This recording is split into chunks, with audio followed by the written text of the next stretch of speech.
The Colorado Equals Security Podcast is your local source for regional security news, local events, and interviews with key individuals in the region. Now, here are your hosts, Rob Reck and Alex Wood. Welcome to Colorado Equals Security. This is your newscast for episode 281. Alex, it's December 8th. Holy smokes. I know, almost the end of the year. Also, it feels like we haven't done this in a little while, Rob. You and I haven't, right? Yeah. You had, with Joe 2 months in a row. I know. Thanks to Joe. Some scheduling conflicts, and it was a little different, but now here we're back together. Beginning of November, I was on a beach in Mexico. Hard to beat. It is hard to beat. Not the place where you want to record this podcast. I did not want to record this podcast. You're right. But I am excited to record this podcast with you today. Doesn't get better. Speaking of doesn't get better, we have a Slack community that could not be better. That is true. We've got a bunch of folks in there. You should come join us. We also have a mailing list. Get on that, and you get show notes from this as well as some other announcements. You can get both of those at colorado-security.com and get signed up for both of those things. It would be great if you went to your favorite podcast player and rated and subscribed to this podcast so that we have good ratings and look good and that you get this every month. We appreciate you. Tell a friend about us if you like the podcast. We'd love to have more folks in the community. And speaking of folks we appreciate, we do have some annual sponsors to shout out. This is the end of the annual sponsorship for Armis. Thank you so much for sponsoring us through 2025. You've been great. We also have shout outs for CrowdStrike, Red Canary, and Zscaler, who have continued to support the podcast. Wonderful stuff. We appreciate all of them. All right, let's jump into the news. First story we have is about the newly formed women's professional soccer team, Denver Summit FC. And Rob, big news about where they're going to play their first game. They're hoping to set the league record for the most attendance, the greatest attendance at a game by having their game at Mile High Stadium, the home of the Broncos. They're looking, I think their league record was like 40-something thousand for the biggest game previously. They're looking to get 70,000-ish. Well, that's what they hope. Sell it out, right? The game is in April, but it's been announced. I believe it is on March 28th, actually. That's really close to April. Very, very close to April. But if you start just looking about April for the game in April, you'll be disappointed with me. So I apologize. Thank you for fixing it right away. I believe tickets are on sale now if you wanted to go get a ticket for that game and be one of those folks that hopefully helps them break the record. They are going to have a beautiful new stadium built in like the railroad area in South Denver, but it's going to take a couple years. So for the next couple years, they're going to have a temporary new stadium built here down near me in Centennial. Yeah, I think it's in partnership with Cherry Creek Schools, maybe using some of their facilities. And they say that the temporary stadium won't be done by the beginning of the season, but they have some contingencies in case they need to use them other places around town they could play, things like that. Awesome. All right, jumping over to our next story. A Colorado legend is back at the helm of EchoStar / Dish. Charlie Ergen, the founder, and I think he's been the chairman of the board for forever, is stepped back in to run the helm of the company. They ended up doing an incremental sell of their bandwidth. They sold more now to SpaceX. And as a part of them getting like $20 billion from that, they decided they want to spin up a separate entity within the company to go figure out how to invest that money. And that's where the old CEO is going, right? Yeah. So Hamid Akhavan, who was EchoStar's CEO and president since 2022, is going to lead that new division called EchoStar Capital. Nice, I suppose, to step into a job where they give you almost $20 billion to go invest it somewhere. Expectations are probably high, though. Expectations are probably high, but it's seems like an okay gig. But so yeah, he's going to run that. Charlie's going to step back in and be CEO of the big company, and hopefully things go well. Good for those folks. Our next story, a company we've talked about quite a bit, Ibotta. They IPO'd, was it 2 years ago now? They have that long. Wow, it feels time goes fast. Yeah. They have moved into a new headquarters, and they stayed downtown. I think trying to shake the pattern where you've seen companies leave downtown. They're sticking around, and they moved into a new place with a 10-year lease. Yeah, Brian Leach, who is one of the founders and CEO of Ibotta, is a big proponent of downtown Denver, and so he wanted to keep the headquarters there. In the article, he calls out the fact that Palantir just recently moved their headquarters from downtown Denver to Cherry Creek, which, in his mind was not something that was the best. So, they're doubling down and they have 3 floors now in this new building in downtown Denver, right off 16th Street. Do you see, he says, Palantir, who's just a little bit bigger than us. I'm like, I think they're kind of a lot bigger. Yeah, I guess it's subjective. It's subjective. Yeah, they are a multiple bigger. They are bigger. They're bigger. Just it depends what that multiple is. All right. Well, speaking of news, we have a story about 2 Denver tech companies who have advanced toward a potential $300 million prize in the quantum computing world. Rob, this is great news for those 2 companies, but I would like you to tell me, after reading this story, what is it that these 2 quantum companies do? It's almost like this was written by, so the 2 companies, Atom Computing and Quantinuum. Quantinuum. I don't know. They're both have big presences here in town. I think Quantinuum is headquartered here. Atom is, I think, officially headquartered elsewhere, but has most of their employees here. Yeah. They are competing for a federal program that will have up to $300 million for the winner. And what do they do? Well, they're building quantum computing, and somehow I don't get. Like by 2033, they want to see like a production commercial quantum computer out. That's what the federal government wants. That's what this whole program is about. And Atom, there's a lot of quotes from Atom Computing in this thing, where they're saying, well, we are the first ones to have created a logical qubit, right? Did I get the word right? Logical qubit. Yeah. So they're way ahead of the others. But I don't understand. Like, it sounds like they're saying they have computers that run. But what are you doing? What would you say you actually do here? They do have computing, though. They're actually running things now, but it's not quantum yet, or it's half. I don't understand. I don't know if they just wrote this story strictly on the money side, and the people writing it don't know the tech, so they didn't talk about it. Anyway, so this is all part of a DARPA competition, and it's in multiple stages.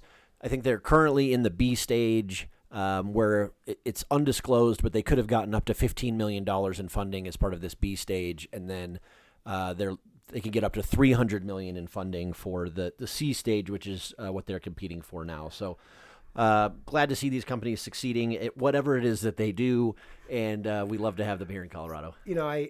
I'm hopeful that by the time quantum computing takes over, that I can have retired, because it's going to break everything, and I don't really understand it. We're not in one state or the other. We're in every state. All the states. What now? Yeah, my brain doesn't quite. I don't think I have a quantum brain. That's maybe my problem. That could be it. All right, moving on to our next story. This is about a cyber attack that happened in Douglas County. I don't think it happened in Douglas County. Happened to Douglas County through a vendor. Yeah. So the Douglas County Sheriff's Office is looking to move away from a provider called CodeRED, based on a cyber incident and breach that they had. This CodeRED service is the thing that will call you at your house and say, hey, there's an emergency. You need to do XYZ. And so CodeRED they had a security incident of some kind that leaked the consumers of their customers, and Douglas County, as a customer, had their consumers impacted and said, hey, well, we're out of here then. We're leaving. The article, it's sad. It sucks. They said, well, if there's an emergency, we will go knock on doors, door to door. Like, holy smokes. Like, that's the other option. Right. Back when we were young, they could have just called people on the phone. Back in my day. But now that doesn't work. But they did say that there are other vendors in this space, and they are looking at other vendors. It was a little interesting to me. They mentioned that, they're recommending that the citizens of Douglas County, check their credit reports and other things like that because of this breach, which makes me, maybe that's a little bit over the top, but it's like, what kind of information does this place really have? Like, probably your name, your address, and your phone number? Right. The things that would have been in the white pages back when we were that age? Yeah. Anyway, I guess it's not bad advice, but it never hurts to check your credit. Yeah. All right. Let's jump over to our security vendors. We had some blog posts this month.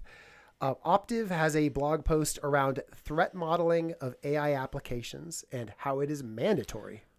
I don't think it's actually mandatory, but it should be mandatory.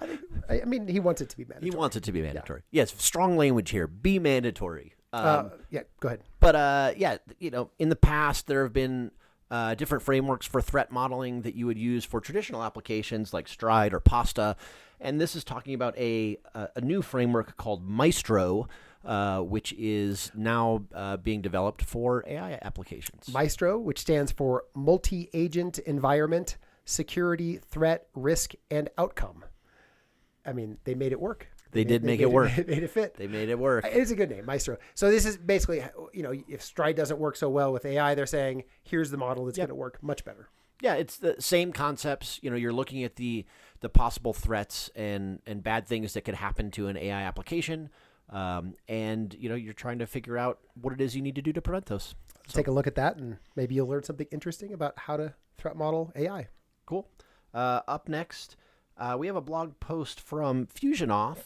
We've been following the FusionAuth blog a little bit more recently, and this blog post is about the authentication rabbit hole, what I learned from vibe coding Auth with AI. So the author, Cheryl Hung, decided to see what she could do, I assume that's a she, to vibe code the authentication into an application. And it looks like her experience was, hey, it would code exactly what I said, but it's awfully hard to say the right things for authentication. That's the general gist. Yeah.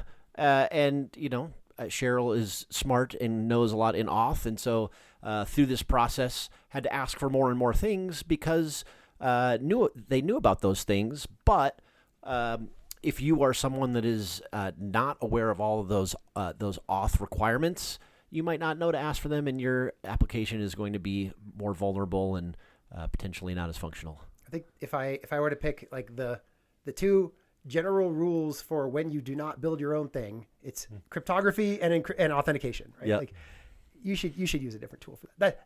You should not use vibe coding to solve those problems. Yeah. My take. All right. Speaking of not using vibe coding, Swimlane had a survey. It had nothing to do with that. They did a survey of about 500 IT or security professionals throughout the US and the UK, asking a variety of stuff. The headline here is that the report reveals that 92% of breached organizations admit that stronger cyber hygiene could have prevented the incident that hit them. Rob, I am shocked. Shocked, I say. Yes, I think this is an interesting survey. I appreciate that Swimlane did it. It's great to point out that hygiene is important, but this is nothing new, right? Like it's the same old story. We got to still focus on the basics. No one focuses on the basics. We do shiny, fancy things, and breaches happen because we didn't do the basics. So some other kind of basics from this: 52% of organizations say that their greatest weakness is the human element.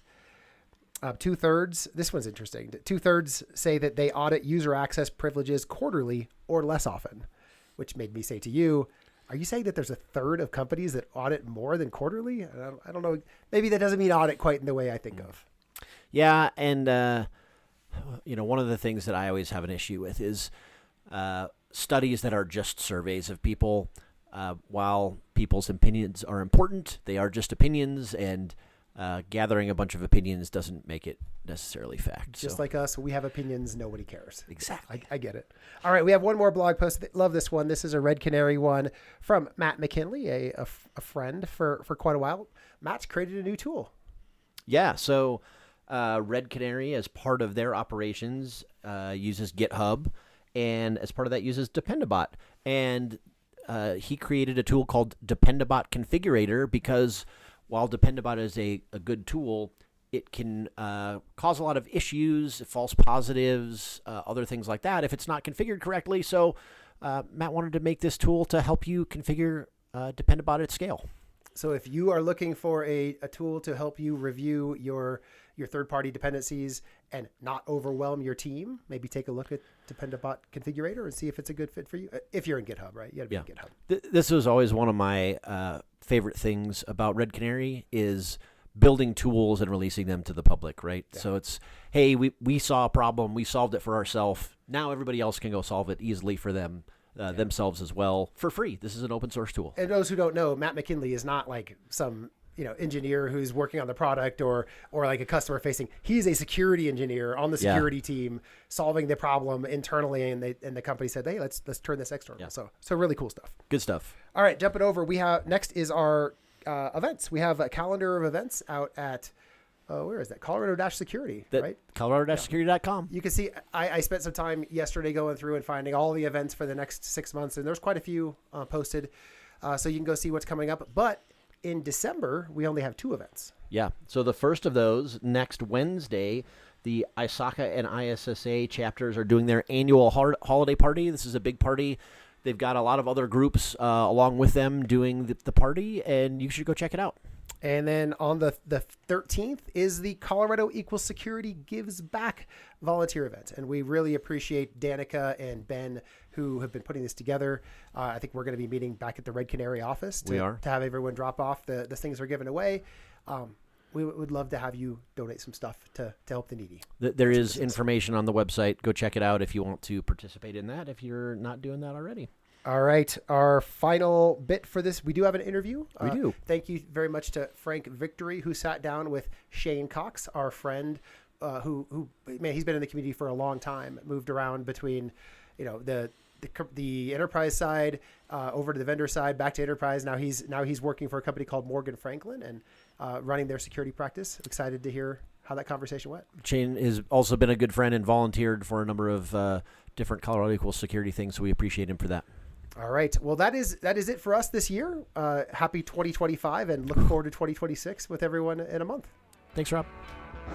Hi, this is Maurice Olson, Director of Information Security and Compliance at Yugabyte DB. Welcome to Colorado Equal Security. For Colorado Security Professionals by Colorado Security Professionals. Good morning, good afternoon, and good evening, State of Colorado. This is the Colorado Equal Security Podcast. My name is Frank, and my guest today is Shane Cox. Shane, how are you today? I'm doing great. How are you? I'm doing outstanding, all right? So they say that complexity is the enemy of security, and our guest today is a man who cuts through the noise, whether he's analyzing the latest threat vectors or architecting resilient system. Shane Cox, better known as the Shane-O-Matic, operates at the intersections of critical systems and real-world defense. He's ready to put his expertise to the test against the 16 sectors. So, again, welcome, Shane. Shane, I always like to start off with a icebreaker. And, to the audience, Shane has not heard this. He has no idea what this question is going to be. But I always like to start with a really, really silly one. So, from a cartoon world, what character would you want to spend the most time with and why? Oh, what a great question. What a great question. I would probably say Professor X from the X-Men. X-Men? Okay. I enjoy the character. I enjoy the history of that character and kind of this is the cerebral nature in which that character approaches problems and then also combines a little bit of that emotional intelligence element to help folks work through things. And I think that would be someone that would be interesting to spend time with, I think. Would you want him inside your head, though? Absolutely. I would hope that it would be almost like therapy, right? Where he could kind of see what's going on, see where maybe there are some walls built up, see where things could be broken down and into, smaller chunks and maybe addressed a bit better, inside my mind or help me, better build a memory palace. Any number of those things I think might be interesting. Well, then let's flip that around. What about, would you want that power to be able to see into other people's minds? Oh, no, thank you. I think that no, thank you. Yeah, I think I'm good. I enjoy learning about folks and I enjoy building relationships and I wouldn't need to do that if I could be in people's minds. I think that would kind of defeat the purpose of the whole relationship piece. So it wouldn't be scary though to have, let's say, it wouldn't be scary, right, to be able to see what people are thinking though, like it would be scary. I think. I think it would be scary. That's why I don't want that superpower. Okay. All right. And then again, I think that's a fair enough point. Okay. So right now, Shane, you are working at Morgan Chase, right? Or MorganFranklin Cyber. Sorry, Morgan. Wow, where am I getting that from? That was completely off. That's not even a thing, is it? Okay, so MorganFranklin, we actually reconnected. Shane and I used to work together a number of years ago. And what is your role like today? I mean, is it, you're working through this. What is it like to work in a SOC? And I think that's been your history for quite a few number of years, right? I mean, for a long time now. Yeah, I've been building and managing and optimizing SOCs and SOC programs for a couple of decades. And I love it. I enjoy it. My role today, I'm part of an exceptional organization, I'm building. We have a SOC. We have a number of SOC services and intel, threat hunting, adversary simulation, et cetera, that go on top of multiple layers of 24/7 by 365 detection and response services. But what's really interesting about that is going through this journey in this organization with such incredibly talented and people of high integrity. Like I don't know that I've ever loved working in an organization as much as I love working within this organization and within that team. The people I work alongside are just tremendous, top of the food chain, salt of the earth human beings. Okay. And so it's important to you to have those people that maybe want to do beyond check the box security, right? That's right. Yeah. Okay. Now, how did you fall into now SOC services, obviously, I think it's a good starting point. As I tell my students, it's always a good starting point because, it's entry level, sometimes a little bit of a high turnover because, people get in there, they get their foot in the door, and then they hopefully get promoted and they move on and they get that experience moving on. But I said the bad part about it is you are also exposed to pretty much everything negative into the company because, the SOC doesn't really see that, hey, great, this business services worked awesome. They only see, only when there's an issue against it. How would you respond to that? How would you respond to that comment right there? I would say that that's true, that a lot of what a SOC does is take a look at information that could be potentially malicious, perform some sort of analysis and decisioning and actions to either determine that it's a false positive, which sometimes also can result in a corrective action, or if it's a true positive, where other types of actions and mitigation, containment, et cetera, might be appropriate.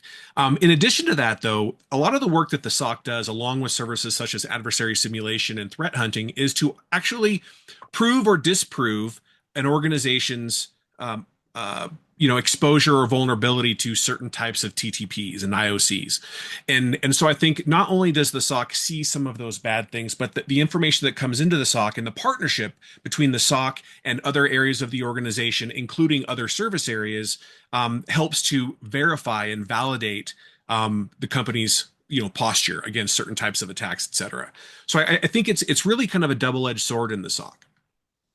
Yeah, but let's say, and I'm going to put you in a situation here, hopefully not too uncomfortable. Sure, no. But no. But let's say that the company's doing outstanding, right? And it's doing a great job. It's got 100 businesses that are running great, but the SOC doesn't see that, right? The SOC doesn't see the successes of the company. How would you address it? Let's say that I'm one of your analysts, and for the last, 6 months, year, whatever, all I'm doing is seeing everything that's bad. I'm getting a little depressed, right? Because I don't see anything else. How would you address it? Have we sat down on a one-to-one? How would you address that? That's a good question, because I don't believe that would happen in most organizations, certainly not in my organization, even though we have multiple clients we're providing services for, and in a way have multiple SOCs, et cetera. I would say that that's a leadership and organizational type of function where really great communication about here are the wins from an organizational perspective. Here are the things that we're building. Here are the things that we're doing from an employee engagement standpoint, et cetera, et cetera. So really solid and regular communication on what's happening within the organization, how we're pivoting, where we're finding success, and the things we're doing to take care of our folks and provide growth opportunities are all things that should come down from the greater organization and through leadership of the SOC. And so that's a conversation I typically wouldn't have with an analyst as far as I'm only seeing negative things. The other thing that I hear mostly from whether it's L1, L2, L3, IR, et cetera, most folks, unless they decide to pivot into another career path, they love the idea of stopping the bad guy. They love the idea of being able to do something meaningful and protect the organization through detailed analysis, being, even thought leadership and thinking outside the box, and getting creative. And so I think that I don't really hear that from SOC analysts as far as they're just seeing the negative. I think it's more there's a pursuit of additional knowledge, a pursuit of additional ways to, like, lenses to see problems through, because the adversaries are getting very, very creative, and continue to, right? And I think that's something we talked about previously as far as that race condition between, the SOC or, whether it's from an infrastructure and engineering perspective or a process and procedure, GRC, et cetera. We're all trying to do things to protect our organizations, and we're moving at a certain speed. Adversaries are moving and changing at a certain speed. And so I think the SOC is part of that mechanism, and they see the value in what they're doing in protecting the business.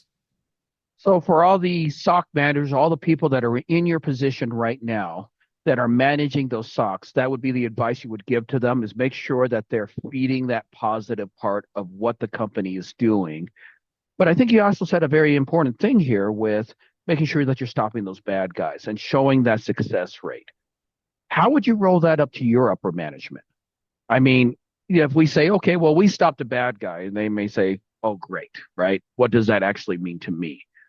How would that advice be, or maybe to your clients, right? Since you deal with multiple clients here. No, absolutely. It's a great question. And it's something that happens regularly. Typically, what this looks like is we will find something that's not part of the basic blocking and tackling. Like, there's things that are coming in, there's phishing emails, there's people clicking on links and resetting of credentials. And those are all kind of the basic blocking and tackling things that happen every day.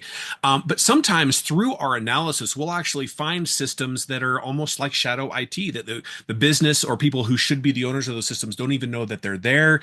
They have applications exposed to the internet with, high severity vulnerabilities. And these are like unknown types of things. And so we'll take that information and provide it to them along with a recommended course of action.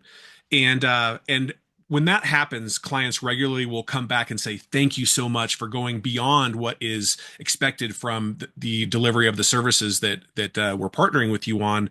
Thank you for just being a great partner, right? And so that's typically that comes from the clients. And then when we get that information from the clients, which is pretty regular, that praise for our analysts and IR folks, that information gets shared throughout our organization. So we have something within our organization, a place where we provide kudos that everyone has access to and everyone's monitoring. And so throughout the organization, when those types of things happen, we give them credit. We make that visible throughout the organization and help drive that confidence. So you combat the negativity by making sure that we get those kudos, those wins, those things that say, hey, you actually accomplish something in this case. Yeah, and something exceptional, something beyond just the basic blocking and tackling that most folks view as SOC services. And I think that's something different about the team here at MorganFranklin Cyber, is that we're a value-based organization, and the value is based on what the need is and what the goals are and the outcomes are that the client is looking to achieve. And so if we can help them do that, even through unknown types of things, giving them visibility to things they didn't previously have visibility to, as the example I just mentioned. That's what we're all about. That's that great partnership. Okay. Well, I mean, I do want to get back to something else that you said about the race conditions, but let's hold off on that for right now. Mm-hmm. You've been doing this for decades. Mm-hmm. When you were, let's say, in high school or middle school, is that what you said? Is that it's like, you know what? I want to manage a SOC when I grow up.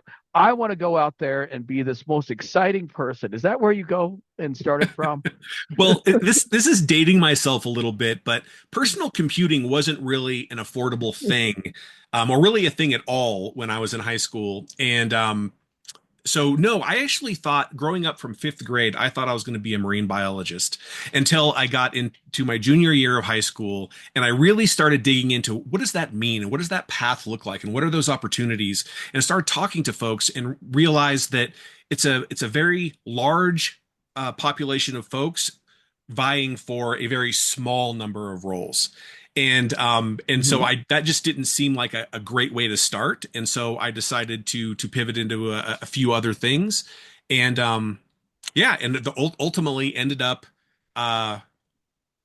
it's interesting. I ended up working for a company called Kinetech Wind Power. I don't even know if they're still there or if they've been absorbed by another organization, but they were a wind turbine company. And so I worked for Kinetech Wind Power doing maintenance on the wind turbines and the down towers that had electronics and control systems and things like that. And that was really my first real exposure to technology. And I was just captivated. I was done. And when that happened, I decided, okay, I'm going back to school. And I need to learn more about this. It's so compelling and interesting. And that just led me through my journey of starting out. My first role was a LAN administrator, phone systems and wall fields, token ring, DECnet, AS400s, Novell. I was a Novell C&E way back in the day, right? And then what happened was I got into engineering and systems engineering and then security engineering. And then I was just so hungry that I just wanted to learn. I wanted to grow, and that's just been my journey. And here I am, leading an amazing team of professionals. But you went from wind power, right, and turbines, something obviously very, very physical, plus infrastructure related, to SOC services. That I mean, at a very high level, obviously there's some relationships there, but for probably everyone listening to this podcast are like, wait a minute, that's a bit of a stretch. I mean, that's kind of almost two opposite ends of the spectrum. Yeah, no, it just got me interested in tech and got me back in school learning. And as I did that, that's when I started. I was really interested in networking. I was really interested in systems administration. And then is when security was starting to take shape. If you remember back in the day, it wasn't even called, there wasn't IT security, there wasn't cyber. Sometimes they would be called tiger teams, but really what it was the principal level senior engineers that were the security folks, right? As that kind of initially involved. And so that's the space that I was in through system administration and networking. And then I realized I've had some great mentors, and if there's one thing that I would want to say to the audience here is how important mentorship is. I have had a number of really, really talented and thoughtful leaders who mentored me and coached me and helped me see the value that I could bring and the paths that I could take to bring that value and to continue to learn and grow and build my career while building relationships and providing value to organizations. And so it's super, super important.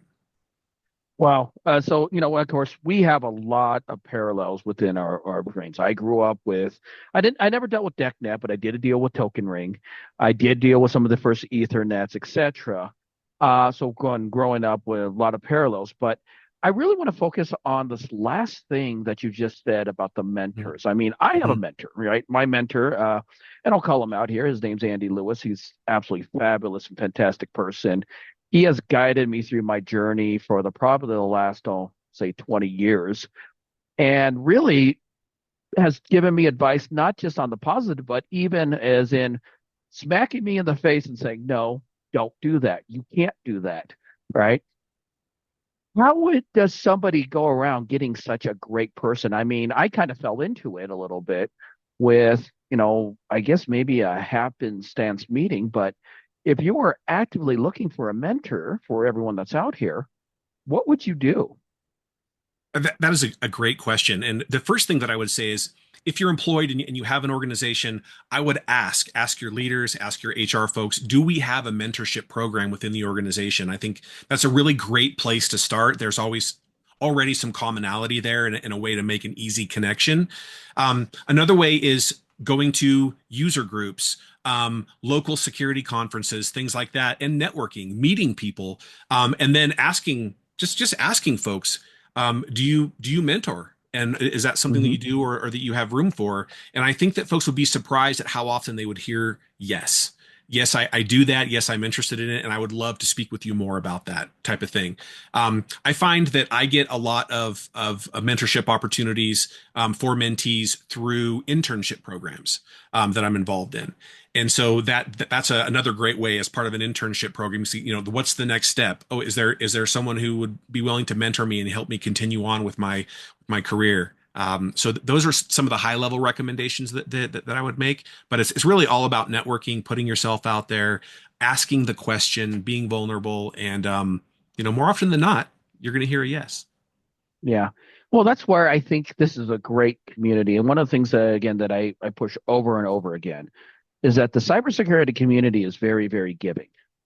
It is also very self-motivated, but it is also very giving, right? And you've got to go and put in the time. If a mentor asks you to do something, they're not going to follow up with you, and they're not going to tell you, okay, it should really be your thing to come back forward. When do you stop being a mentor or having a mentor and then becoming or stop being a mentee and then become a mentor? Is there a threshold? Can you run those in parallel? What are your thoughts about that? My encouragement would be, I think everyone to some degree, whether it's within a hobby or some other outside of work pursuit, or whether it's within the business, there's typically someone, unless you're at the very beginning of your career, that you have more insight, more knowledge, a broader view of things where you could share that with them. And so I would say for most folks, it's both. Could benefit from both at the same time, being a mentor and being a mentee. I am both. I hope that I'm both for a very, very long time. And I would encourage others to do the same. Yep. Well, I mean, I kind of in the same way. I mean, I do still have a mentor. I still talk to Andy on a normal basis. Again, after 20 years of doing this, I wonder if he's ever going to get tired of me. Right? I don't actually have a whole lot of mentees, but that's because of my schedule and running OWASP and this podcast and everything else. So right. It's a great thing. But would you encourage other people in your position, whether they're a director, whether they're a VP, or even just a manager, would you go and say, be active to be a mentor? Yes. I would say that mentors, from my vantage point, get just as much out of those conversations as do the mentees. There's a lot of mutual learning that happens. There's a lot of mutual help and assistance that happens as far as walking through and talking through certain ideas, certain options, in making introductions to folks, et cetera, et cetera. It's extremely fulfilling. And I mean, these folks typically become friends, and you stay, even if, they grow and they decide even to pivot into another mentor because they're going in a different direction, perhaps, and they're looking for a different style of mentorship or a type of mentorship. You maintain those connections, you maintain those relationships. And I think that's what it's all about. Yeah. Well, that's great. I mean, again, I don't do a lot of, I have been a mentor for a young lady here at my job for probably the last year. And she's actually at that point where she's learned quite a bit from me. At least I hope she's learned quite a bit from me. And she's moved on to some other folks. And I think that's actually excellent. I love to see that progress moving on. Now, we work a lot, right? This is not your typical 9 to 5, 5 days a week type of job or career field at all. How do you deal with, do you do this 24/7 by 365? Do you look at threat actors all the time, or you do other things? Yes. Like any hobbies? Okay. All right. Yes. So you're right. And I appreciate you calling that out. I think a lot of folks in this industry would appreciate you calling that out, that it is not unlike some other professions, but certainly not like all professions, where when you're needed is when you're needed. And you show up when you need to show up, right? You show up for your team, you show up for your business, you show up for yourself. And so that can create challenges. And so I think being very structured in what your day looks like. There's only so many minutes in a day, and some of that is going to be sleep. And so what is it that you're looking to accomplish in any given day? And then how do you break those into components that can be moved? So when something unexpected happens, there are certain, it's kind of almost modular where you can kind of move things around on certain days and make sure that you're taking care of all those big boulder things, whether it's for your business or for your family. And then, you're fitting everything else in the best you can. And part of those things that you need to fit in, it's a really great call out, is something personal, something, it could be reading, it could be music, but something outside of work is really, really key to, it gives fresh perspectives, it helps you meet new people in some elements. It could be good for your mental and physical health. It gives you opportunities to create new metaphors and new ways of storytelling as you learn things through the journey of certain hobbies and activities. And so I just think that enriching your life with additional people and hobbies and things like that is really, really positive and is reflective in how people perform. Folks that have hobbies, in my experience, typically tend to have higher job satisfaction. They have better, I'm going to say, work-life balance. With air quotes here, because they're finding a way to fit these personal things in that allow for additional personal enjoyment, and they're not just working all the time. So can I ask you, what are some of the things that you like to do? Sure. I moved to Colorado about 12 years ago, and when I first came here, I, of course, got into hiking, and we love the outdoors. So we do a lot of camping and all those types of things. And then I got into mountain biking for several years, and I did that. And then most recently, I still do that a little bit, just not as much as I have previously. But now I've gotten into rucking, which, as you know, is carrying a backpack or a plated vest with additional weight, and then you basically go on hikes and enjoy the outdoors and things. And it's absolutely fantastic. I absolutely love it. But what I probably get the most satisfaction from, and where I spend most of my time and find the most value, is actually cooking, believe it or not. The creativity and the problem solving sometimes, especially, I do a lot of outdoor cooking, a lot of smoking and grilling and tabletop type things. And I typically do it for, neighbors and family and things like that, not just myself. So the whole act of being creative, and also that kind of servant leadership, that kind of servant personality style is my style. And so being able to create something for someone, serve it to them, talk with them about it, etc., is just something that's deeply fulfilling for me. And then I kind of bring that with me to work, in that sense of, for my clients, it's kind of the same thing. I want to do something meaningful for them. I want to partner with them and talk with them and have that relationship. Okay. Well, I want to get back to the cooking part here in a second, but the rooking part, of course, is rather interesting, because I have to tell you, after my time in the Marine Corps, I never want to do that again. I mean, I of course, I'm a very strong believer in once a Marine, always a Marine, but to put on a pack again and wanting to go run across, I'm like, no, thank you. I actually had some folks when I worked at a different company wanting me to do, the Running Man, or like this mud thing and running through. And I was watching the videos. I was like, okay, so with the exception of jumping through fire, I did all this. We jumped off of cliffs. We did it, except that we were in full boots and utes, right? Yeah. We were all in full leave. I was like, nope, don't want to ever do that one again. But anyways, getting into the cooking part, right? You said cooking for your neighbors, so not just for yourself. That would help build that relationship outside. Now, we're out there cooking. Let's say I happen to be your neighbor. I said, hey, Shane, that smells great. And, you invite me over, you give me some food. Do you talk about cybersecurity in that case? Not typically, actually, because what I want to do is I want to talk about the interests of others. So I typically don't bring my interests in unless there's an alignment. So I wouldn't start with something like that.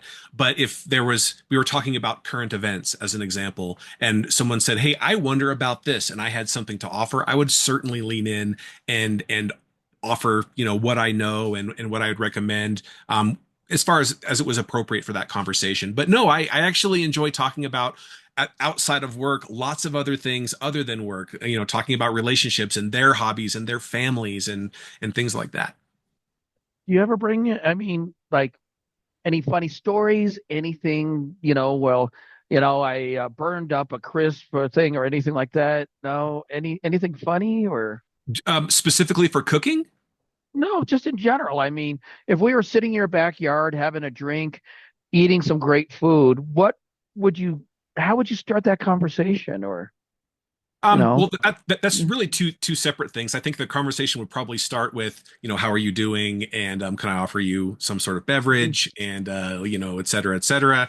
But if someone asks me like for a funny story, one of the stories that I like to tell, and I won't name the organization, but it's one of the many healthcare organizations that I've worked for in the past. As you know, I was on the client side, the buyer side for a long time before I transitioned into managed services. And there was a large healthcare organization that I was working for, and this is back in the Novell days, right? Group-wise, email, and all those types of things. And the data centers didn't have racks. In most organizations, they were just these huge metal shelves. There would be like 3 or 4 layers, and there would be, physical tower servers across the top, all the way down.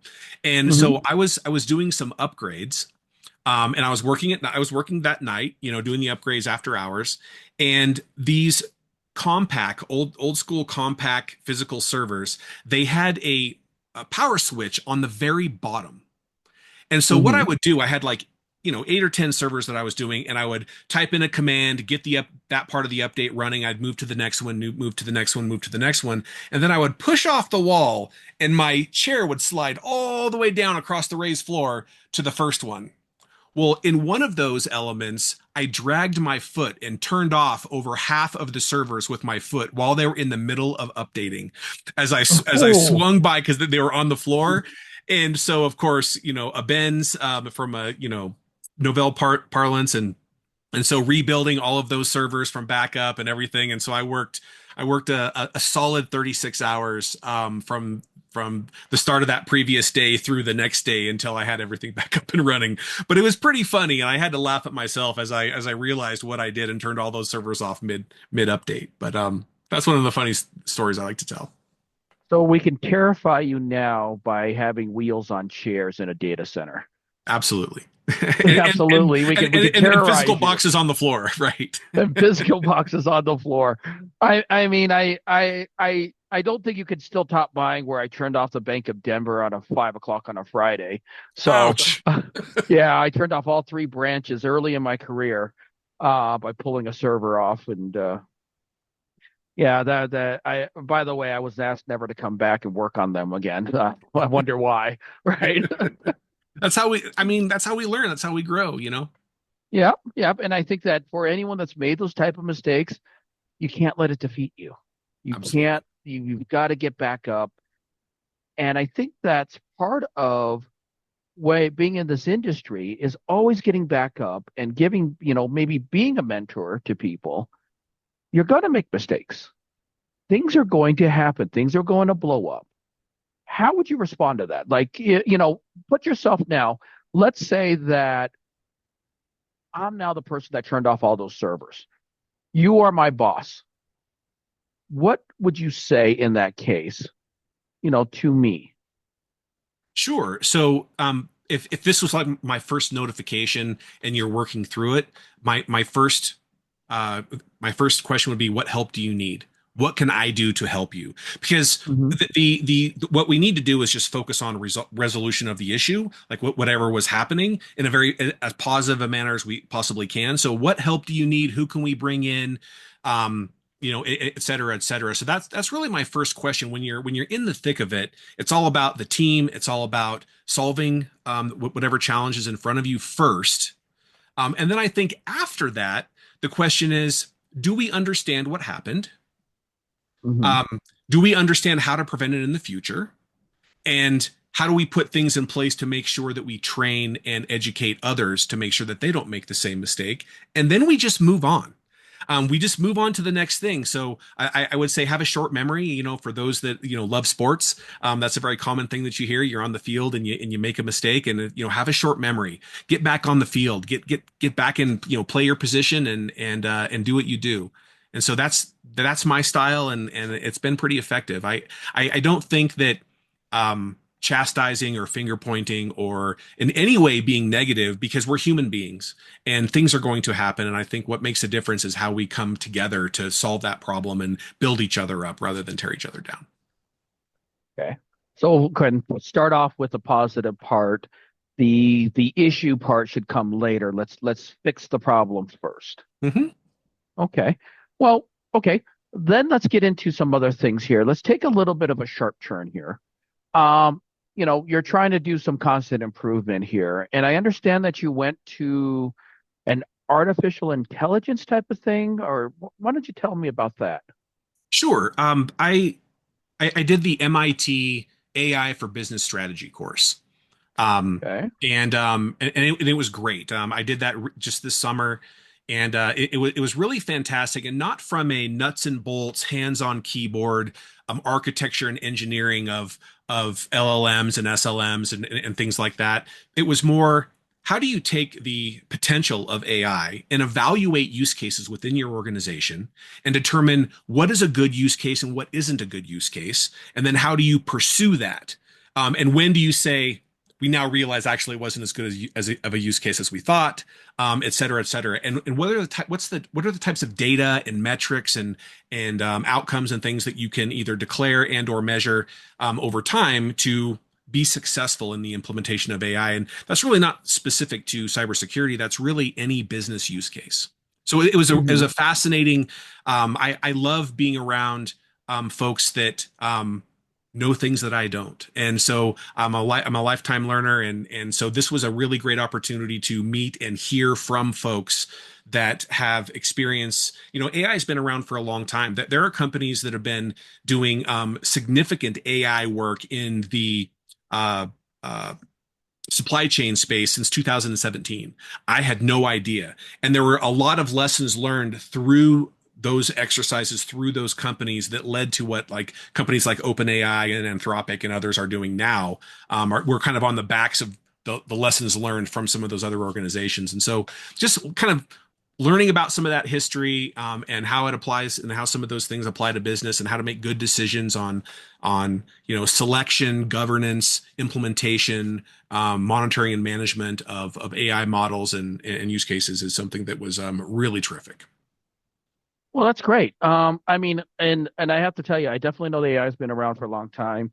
I was used to work for a company called Inflow, and one of the directors there, he was actually a doctor, was actually working on the very beginnings of AI. He was trying to tell me how, do you get recognize a computer to recognize that a dog's a dog, right? Yeah. And then the different variations. And that was actually back, though, in 1999 was when he was starting that. And he's still around, I believe. He's absolutely amazing.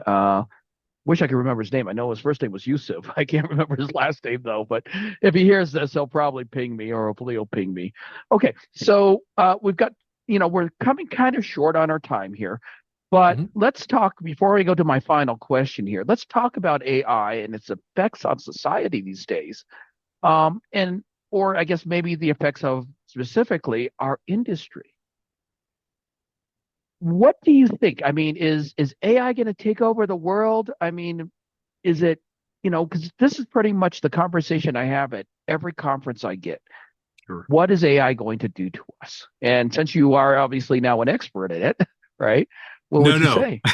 I would not say I'm an expert. What I would say, though, is that I'm a bit better educated about what it is and how it can be applied and where it should be applied first as a priority. But, you're right. There's a lot of conversation going on about what does AI mean? What does it look like, et cetera. And, I would say that most of us agree that we're moving a little fast. A lot of folks are worried that they're going to be, the last to the party, and that, their competitors or what have you are going to, realize the benefits of AI before they do, and et cetera. So everybody kind of wants to not be left behind, right? And which is understandable, right? With any type of major innovation, everyone wants to capitalize on it. If you can find a way to decrease cost, increase shareholder value, or Ibotta, or whatever it might be, everyone's looking to do that. The challenge, I think, is that we're moving too fast. we're just now, I think, starting to really understand the types of governance and management and monitoring and types of things that we should test and verify. I mean, forget about hallucinations and just, and it doesn't have to be an adversary. It could just be someone, using a chat bot within some business that then somehow gets access to information that they shouldn't have, unintentionally or intentionally. And I think that there's so many scenarios where that could play out, and we're just now learning how to accommodate for that and how to safely build, map, test, validate these models, especially when we're dealing with high areas of sensitive information. I think one of the more interesting conversations that I've been having lately is how AI can help in the OT environments, given that they're often segmented off from everything else in the organization. They don't have internet access. They have their own, identity and access management solutions. They have their own processes. And oftentimes, physical access is required to do a lot of things. And how do you apply AI there? How do you safely do that and allow for that to happen? Do you have to build your own models and have them within that segmented environment? Is there a way to do it safely where it can be outside of that environment? Cloud becomes a huge concern with those environments, being so segmented. So I think those are really interesting conversations that I'm having with folks that know far more about OT than I do, that are talking about the possibilities and the risks. And again, it's unique because those aren't internet connected systems, right? Mm-hmm. So yeah, I don't think it's going to take over the world. I do think that it is going to continue being an amazing tool for human beings to use to complement what they currently do, as well as realize successes that we couldn't do without it, right? In the future. And so I think I'm really excited to see what the future holds. And I think we're just starting this journey, and it's going to be a fun one. Awesome. Well, of course, as we know, though, also AI gets it wrong. Shane and I was actually talking before the recording, and it said that he had a criminology degree, and I approached Shane. I'm like, "You have a criminology degree?" And I'm like, "No, I don't." No. All right. We are again coming close to the end of the time here, so I always have the same question. What is the greatest challenge for security today, and how you might address it? Now, we're not saying solve it. We're just saying, how do we address it? And we had talked a little bit earlier about race conditions. Do you want to kind of build on that? Sure. So this is my lens, my viewpoint, and there's a lot of accurate viewpoints out there. For mine, I think the main challenge is the same challenge we've had for a very, very long time, which is this race condition between how we manage our organizations, how we measure our third parties, how we secure systems, et cetera, that race condition of defenses and management, safe management of data and systems, and the adversaries who are trying to get access, to that data and maybe compromise those systems, et cetera. And so there's this race condition and it's happening with AI right now, where the adversaries are using AI, and we've all seen phishing emails where get very, very good very quickly once generative AI was available. And so I think that there's this race condition, and the challenge with that race condition is it's costly. And so I think our challenge is, how do we figure out how to provide an effective strategy and solutions to address that race condition that organizations can afford, right? And not every organization's risk is the same. Not every organization's attack surface is the same. And so it can't be a black box that everything has to fit into. And I think that through certain partnerships and models that come from some of the security product companies and things like that, I think that a lot of companies are doing a pretty good job, but those are usually companies that are pretty large and have the budget to try out some things, have teams or partners that can help them solve those problems. But we haven't necessarily done it through large enterprise all the way down through small and medium business. And so I think that there's an opportunity to find a way to help all organizations get to where they need to be at a cost that they can actually afford, that's reasonable and they can afford. Yeah. Well, I mean, as you were talking through that was the first thing that popped into my head when the race condition is how do we afford this? And right. Always goes back to budget, not just within cybersecurity, but within everything that we do, of course. Yeah. Okay. Yeah. And I do think that AI in time will help us with that. Right. Okay. The challenge is that the adversaries also have it. And will continue to have it, and so but I do think that the speed and accuracy at which we're able to make decisions and take corrective action is going to continue to decrease. That time will decrease, and so AI I think is going to help us with that in a number of areas. But the problem still doesn't go away. Right now, no one can tell me that I've asked and I can't project what AI will cost. If you whether you build it yourself, the power consumption, all of the things, the infrastructure, whether you do it yourself or whether you're providing it as a service to clients, what is that going to cost in 5 years? Is it going to be cost effective? Is the cost going to go down or is it going to go up? And how does that affect this equation where we're trying to find a way to solve this problem at a reasonable cost with high value to the clients? Well, of course, and I think there are other people outside of the Colorado area that are listening to this podcast, but they had talked about that this morning on the news, that they're building an AI-specific data center, and I forgot where, somewhere in the Denver area. And of course, the neighbors are going to have issues with it because of the power consumption, the water consumption too, to cool down these systems. But then they're going to say, well, it's going to bring a bunch of jobs in, right? And that's the immediate benefit from it. But what's the 5-year benefit of that? What's the 10-year benefit of that? And I agree with you. Nobody really quite knows yet what's going to happen. Yeah, okay. It's interesting though. I heard something that was so insightful as part of that MIT course that we mentioned earlier, and it's easy to predict the future. It's not easy to predict when something will occur in the future. And so we know the things that are going to happen with AI. We know the things that are going to happen with robotics. We know the things that will happen, even sociologically. We can understand how we're evolving and how things are transitioning, but we don't know when there's going to be something that accelerates that or decelerates it. And so it's kind of a waiting game. And so I just thought that was really, really insightful. And that's why it's going to be a fun journey, especially with AI. Awesome. Well, I think that was a great final thought for our audience. I want to say thank you for your time. If they wanted to connect to you, what's the best way to do that? Through LinkedIn? The best way to connect to me is on LinkedIn. Yes. Hit me up on LinkedIn, Shane Cox at MorganFranklin Cyber. I would also say that if you are especially someone who's breaking into the field and you're looking for someone to talk to, you're looking for someone to kind of help guide you, maybe make an introduction, please reach out to me. I am happy to help. Awesome. Well, again, my name is Frank. I am Frank Victory out on LinkedIn. I also, of course, help run the Denver OWASP Foundation and the Denver and Boulder OWASP Foundations are going to partner together for probably the 4th or 5th time now to run Snowfrock. So snowfrock.com, and that's snowfroc.com. We're going to have a conference up there. Our call for training is now open, and we will have our call for papers open by the time this podcast is published. Again, thank you so much Shane for everything. And my pleasure. I hope to talk to you in the future. We certainly will. You have a great day. Have a great day, everyone. Thank you. Thank you, everyone.